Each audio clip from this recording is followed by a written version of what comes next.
All right. Good evening, everyone, and welcome to the next installment of Talking with Talamantes and Titus. It is Thursday, January 21st, 2021. We have an exciting agenda for you this evening. We have Directors Mariaman and Director Berg here to talk to us about financial wellness events that are happening within the upcoming month. There's some exciting cash prizes and events that are going on that I'm sure you all want to hear. President Talamantes is going to share some spring semester reminders with us as the spring semester is upon us as of today. If you have online asynchronous classes, I hope you logged into those today. And then President Talamantes will also share with us some program review updates. So I will turn it over to Directors Berg and Madhyaman. Thank you, Courtney, and thank you for having us. My name is Santosh Madhyanam, and I'm the Director of Financial Planning and Analysis for ECUW. And with me is my co-chair for the Financial Wellness Committee, CJ Bergen. She's the Director of Finance and Student Organization. I'm going to hand it over to CJ to talk about all of our events. Next slide.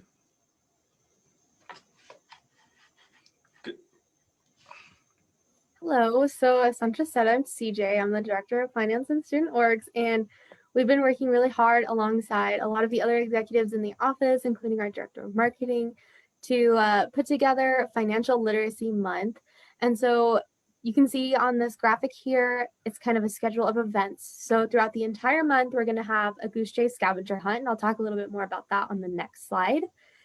And then our first event is going to be a budgeting workshop, and that's an exciting one because we will have both a virtual event scheduled and an in-person event scheduled. And Santosh and I will be leading that workshop for the in-person event, and then UniWyo Federal Credit Union will be leading the workshop for the virtual event. So if you come to both, you'll learn something new at each one.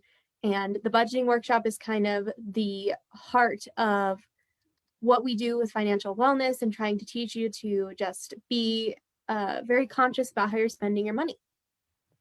So then you can see a kind of our list of events there. Our next event is going to be a credit score workshop led by UniWyo.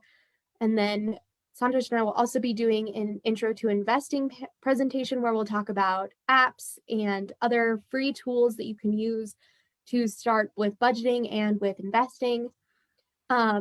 An event I'm very excited for is the Banking Career Panel, where members from UniWyo Federal Credit Union will be coming to speak to students and answer any questions you all may have about banking and about having a career in banking and finance. And then UniWyo will be giving a presentation on cybersecurity, and that one will be one you don't want to miss. And then another event I'm super excited for is the How to Adult presentation that we're working on. We're working with the College of Business and the Student Success Center to find some professionals in a whole bunch of different areas, including taxes, insurance, and hopefully even someone who does law. So all these different areas that, adults like us have to interact with at some point or another in our lives.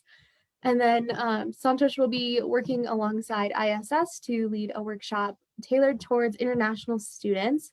And kind of our culminating event at the very end of the month, we're going to have financial speaker Colin Ryan come to campus once again. He came a couple years ago and gave us a wonderful comedic talk about finance. And so he's going to be joining us again.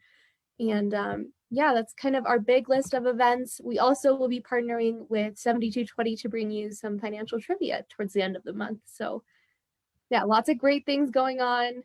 Be sure to look out for these posters and make sure that you've got a ball in your schedule. So if you'll go to the next slide, please. So like I said, I talked to you a little bit more about Goose Chase and our scavenger hunt.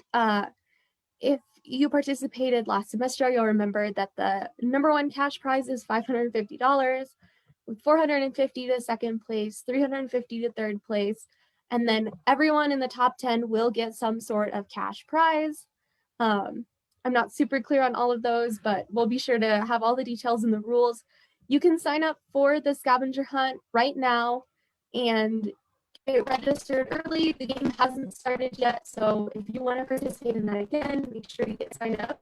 and it will be starting very soon. We'll have all kinds of fun missions ready to go.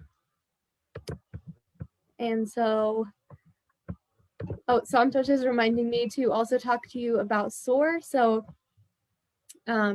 you can get credit for any of these events that you attend on the SOAR platform. So if you're an honors student, these will also count for colloquium classes. And you also can get points towards being on that leaderboard for SOAR. So yeah. Now I'll hand it over to Santosh to talk about Colin Ryan a little bit more. Yeah, thank you, CJ. And that was a wonderful description of all of our events. So Colin Ryan, as CJ mentioned, came a couple of years ago. I was still on the committee when he was here, and it was a big hit. We had over 200 people show up to that event, so that was way out of what we expected, and everyone was very happy with this presentation. So he'll be doing something similar this year as well. It'll be focused more on budgeting and how to get started with finances and how to psychologically prepare yourself to not spend as much and all of the problems that come with that. He'll also be focusing a tiny bit on COVID-19 and how the pandemic has affected us and how we need to manage our finances during a time like this. So please sign up using the link. All you have to do is scan the QR code. It will take you to our registration website. And all you need to do is sign up there. So yeah, that is Colin Ryan. If you want to go to the next slide. Something else that we are very excited to announce is that we are also starting a financial wellness newsletter this year. Being in this college for 4 years, I've never received a financial news email or anything related to finances across the university. So that's something we saw, and then we wanted to fix that. So we started a weekly financial newsletter. All you have to do is scan the QR code to sign up for it. We'll be sending updates on all of our events. We'll be sending you free resources on campus, like the Wellness Center and everything they have to offer, and a few other departments on campus. We'll show you ways you can apply for federal aid and apply for scholarships in the university, and then just state some of the statewide resources available to all students as well. So please sign up for it. I'm sure you won't miss out a thing related to finance once you sign up for that. And I think that's all of us. No, we have one more slide. Next slide, please go. And I'll hand it over to CJ. Yeah, so as I said, that first week, we've got the budgeting workshop. Here's the QR code to sign up for that budgeting workshop. So if you're interested for either the Zoom, the virtual session that's led by UniWyo, or the in-person session led by Santosh and myself, feel free to scan that QR code, get signed up, and we would love to have you to come and learn about budgeting in a fun and exciting way. That's all we have for Financial Literacy Month. Thank you.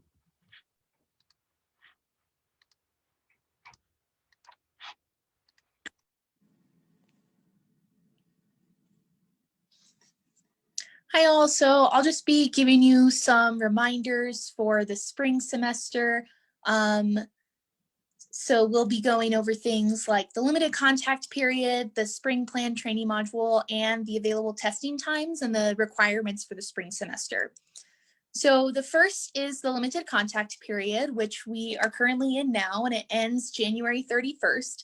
So if you do intend to participate in any in-person activities on campus, or maybe you have a class on campus, you must maintain limited contact during this period.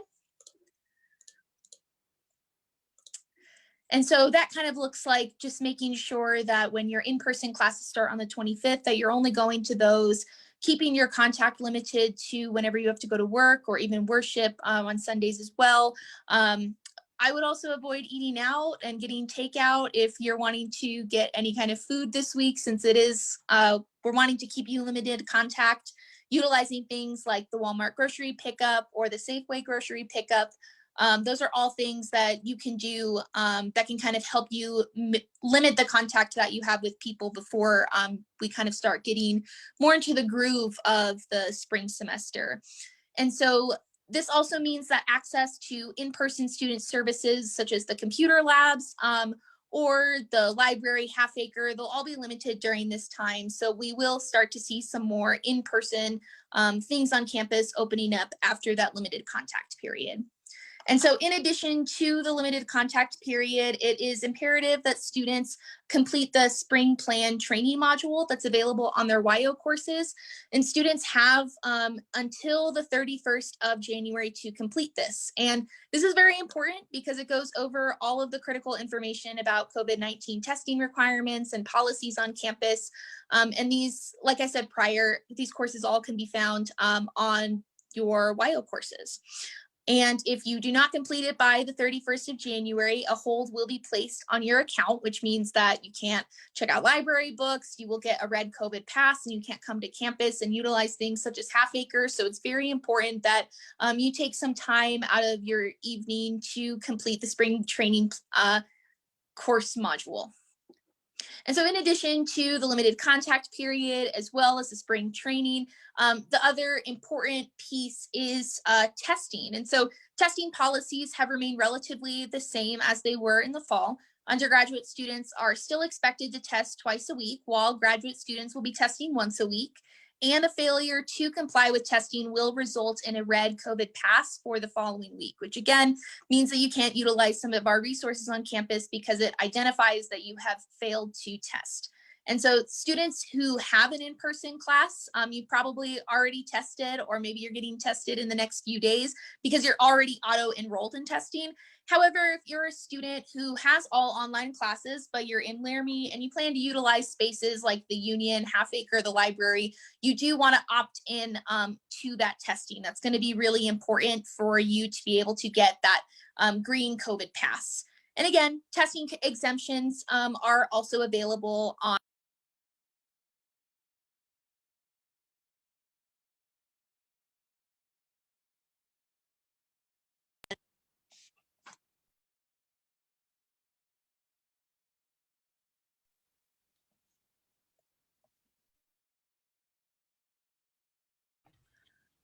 Riley, I think we lost you right when you started talking about exemptions.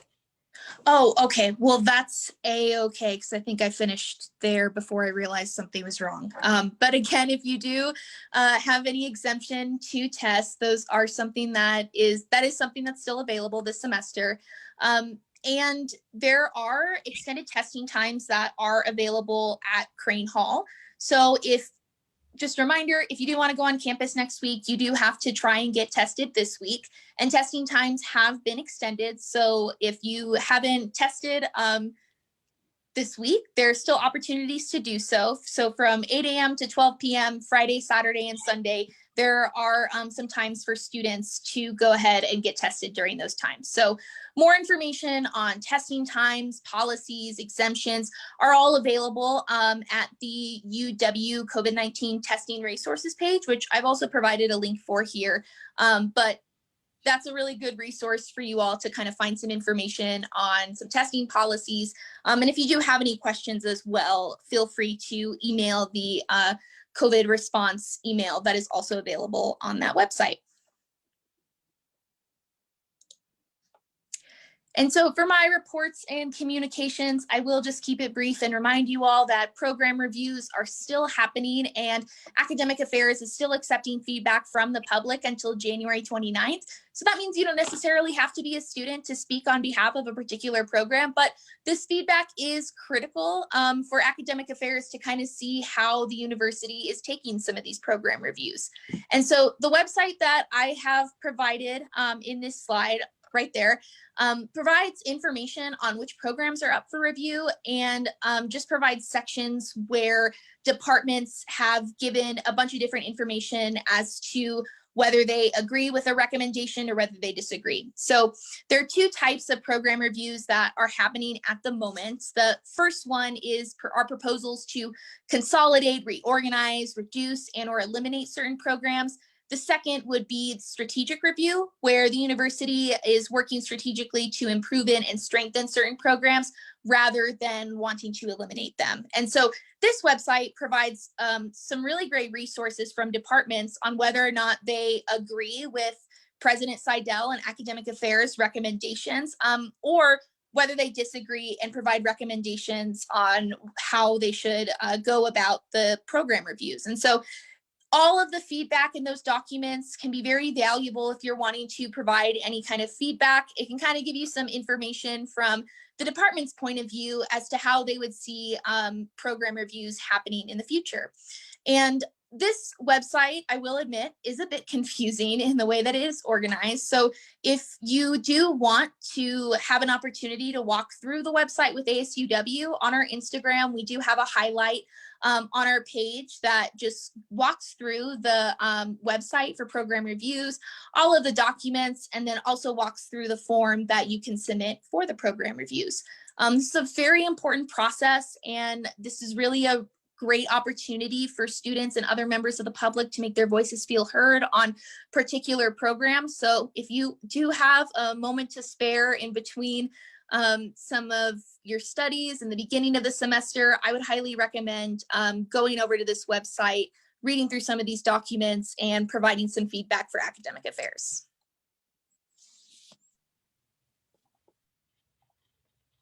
Thank you, Riley. I think all that information is super helpful and relevant.